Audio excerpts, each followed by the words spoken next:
ఒకసారి నిన్న బక్కా జెర్సన్ ఒక వీడియో రిలీజ్ చేసిండు. దాంట్లో ఎంత అద్భుతంగా చెప్తాడు తెలుసా? ఇగో చూడండి ఒకసారి.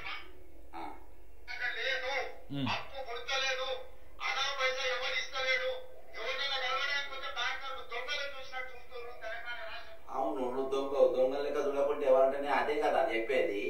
దావోస్కు పోతే నీ ముఖం చూసేవాడు రూపాయి అయ్యారు, ఎందుకంటే దొంగను చూసినాడు చూస్తారని.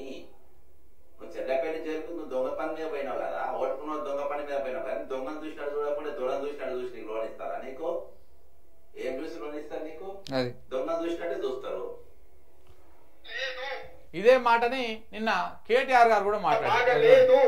అప్పు పుడతలేదు, అనా పైసా ఎవడు ఇస్తలేడు, ఎవరినైనా కలవడానికి పోతే బ్యాంకర్లు దొంగలను చూసినట్టు ముఖ్యమంత్రి.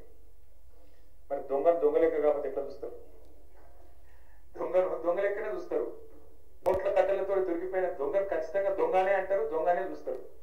ఒక విశ్వసనీయత లేని ఓటుకు నోటు దొంగను కాంగ్రెస్ అనే ఒక ఎర్రి పార్టీ గుడ్డిగా నమ్మి సీఎం చేసింది, కానీ ఖచ్చితంగా దేశంలో మిగతా ఎవరు మాత్రం నమ్ముతలేరు. మోసగాళ్లను దొంగలే అంటారు ముఖ్యమంత్రి గారు. ఖచ్చితంగా అది ఈ రోజు కాదు, చివరి రోజు దాకా కూడా నీ పరిస్థితి అదే ఉంటుంది. యాద పెట్టుకొని చెప్తున్నా.